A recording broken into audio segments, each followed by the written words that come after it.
এক সময়ের কথা, সমুদ্র তীরের কাছে এক গ্রামে বসবাস করত লালু। তার পরিবারে তার একটি ছেলে ও তার স্ত্রী, এই নিয়ে তার ছোট্ট একটা পরিবার। তারা সব সময় সুখী শান্তিতে থাকত, তাদের যা আছে তাই নিয়ে তারা সুখী ছিল।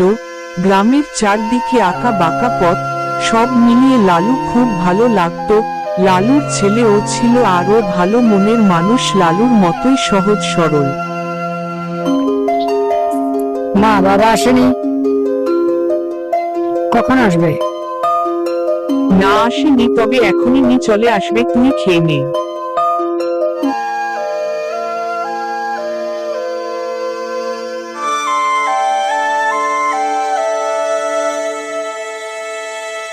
বাবা, আজ আমার শরীরটা ভালো নেই, আজ তুই গরুটা নিয়ে যা, সন্ধ্যার আগে বাড়িতে ফিরবি।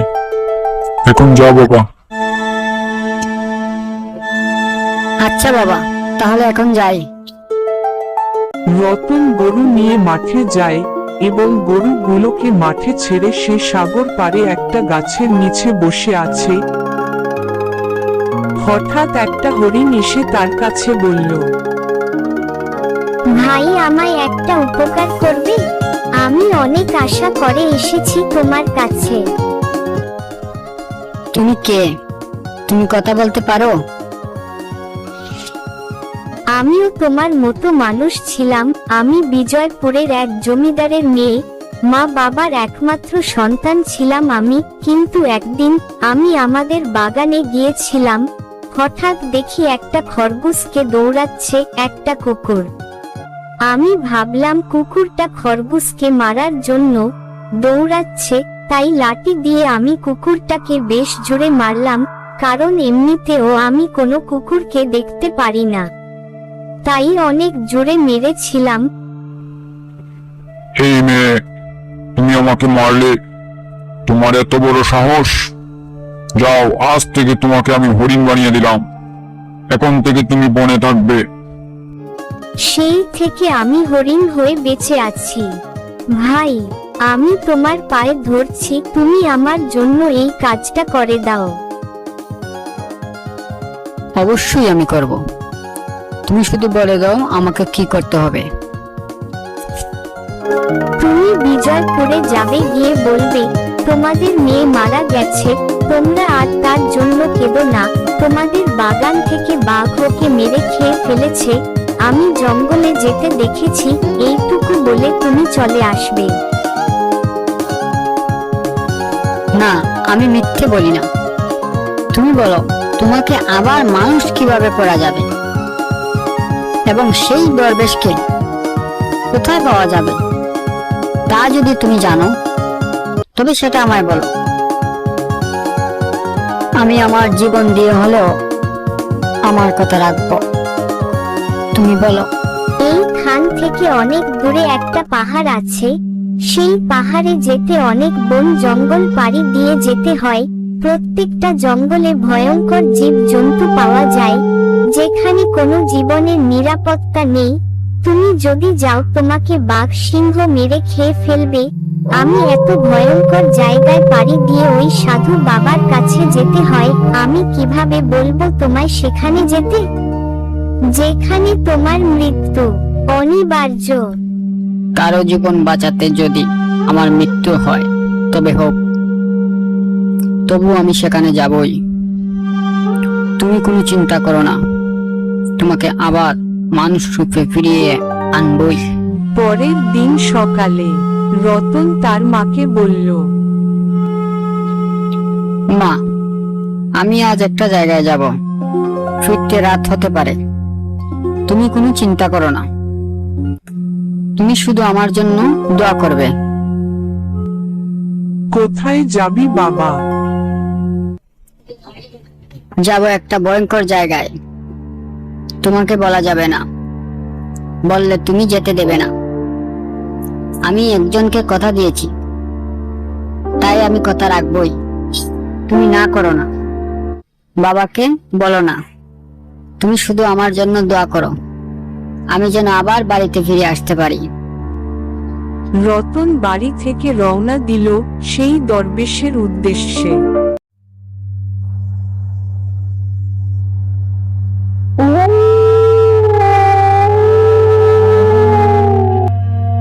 জঙ্গল পেরিয়ে রাত গভীর। রতনের পিছনে একটা চিতাবাঘ, কিন্তু ভাগ্যকর্মে চিতাবাঘটা দেখতে পেল না রতনকে। রতন আরো গভীর জঙ্গলে ঢুকে পড়ল। হঠাৎ একটা ভয়ঙ্কর জানোয়ার রতনের সামনে এসে পড়ল। হে ঈশ্বর, আমাকে তুমি বাঁচাও, আমাকে তুমি শক্তি দাও।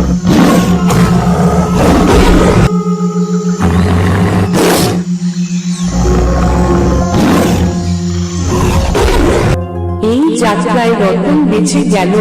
রতন আমার সামনে পা বাড়ায় তাকে। যেভাবেই হোক সেখানে যেতেই হবে। আর কত দূর যেতে হবে জানি না, যেভাবেই হোক সেখানে আমার যেতেই হবে। আমি যে তাকে কথা দিয়েছি।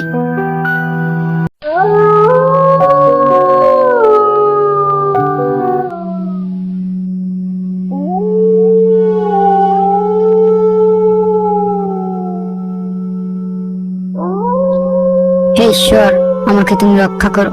হে ঈশ্বর, আমাকে তুমি রক্ষা করো, আমাকে তুমি দয়া করো। হে ঈশ্বর।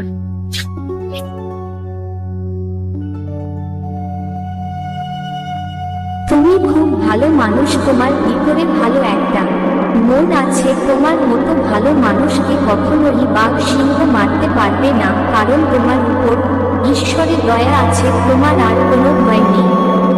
চলো, আমি তোমাকে নিয়ে যাব সেই জায়গায় যেখানে সেই দরবেশ থাকে।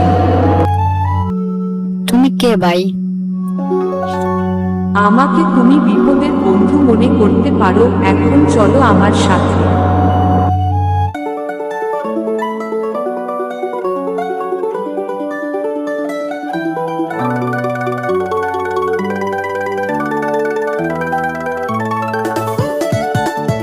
পাহাড় জঙ্গল পেরিয়ে পরীটি শূন্যের উপর ভাসিয়ে নিয়ে গেল রতনকে সেই সাধু বাবার কাছে, যেখানে সাধু বাবা থাকেন।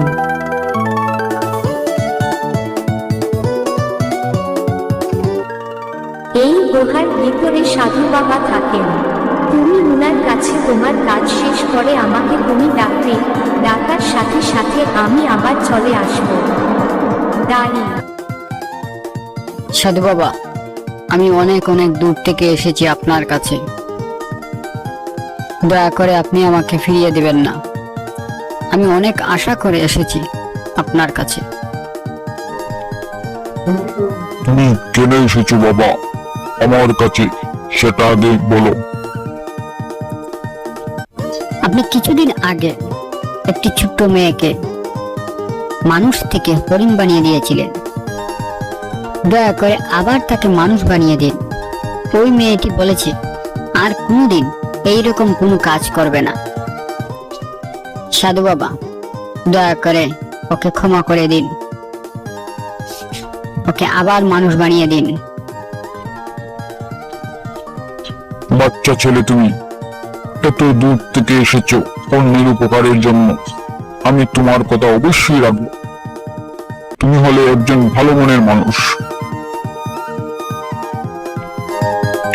এই সংকট নাও, এটা সারা শরীরে লাগিয়ে দেবে, দেখবে সাথে সাথে আবার মানুষ রূপে ফিরে আসবে। আর বলবে কখনো যেন পশুদের সাথে খারাপ ব্যবহার না করতে। যাই সাধু বাবা, আমাকে অনেক কষ্ট দিলাম। বাবা, তুমি কিভাবে যাবে? আমি কি তোমাকে সাহায্য করব? আমাকে একজন দয়ালু পরিবন্ধু এখানে নিয়ে এসেছে। সেই পরিবন্ধু আমাকে বলেছে আবার আমাকে সেখানে নিয়ে যাবে। যাই সাধু বাবা।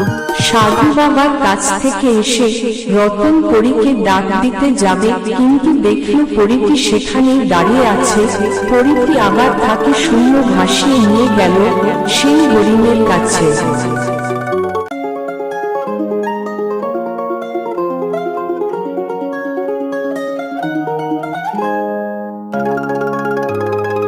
রতন শঙ্কুনিটা হরিণের গায়ে ছোঁয়াতে সাথে সাথে পরিবন্ধু, আজ আমি তোমার জন্যই অসম্পূর্ণ কাজ সম্পূর্ণ করতে পারলাম। আর বন্ধু, তুমি যদি না হতে আমি এখন বাঘ আর সিংহের পেটে থাকতাম। তোমার জন্যই আজ আমি বেঁচে আছি। তোমাকে অনেক অনেক ধন্যবাদ বন্ধু। এই কথা বলে আমাকে তুমি ছোট করবে না, কারণ তুমি আমার বন্ধু। আর বন্ধু কখনো অপর নয়, বন্ধু সবসময় বন্ধু। আর তুমি খুব ভালো একজন মনের মানুষ। যাই বন্ধু, আবার দেখা হবে।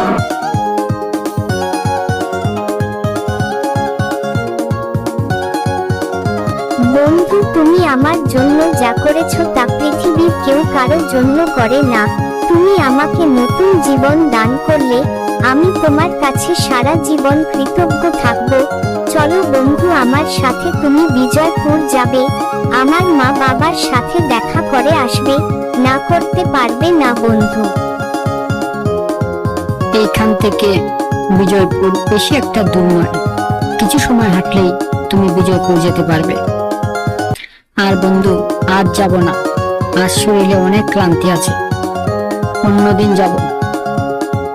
রাগ করো না, আমি নিজে তোমাদের বাড়িতে যাব, তোমার সাথে দেখা করব। আর যাই বন্ধু। এই গল্পে আমরা শিখলাম মানবতাই শ্রেষ্ঠ ধর্ম, যা সব কিছুর ঊর্ধ্বে।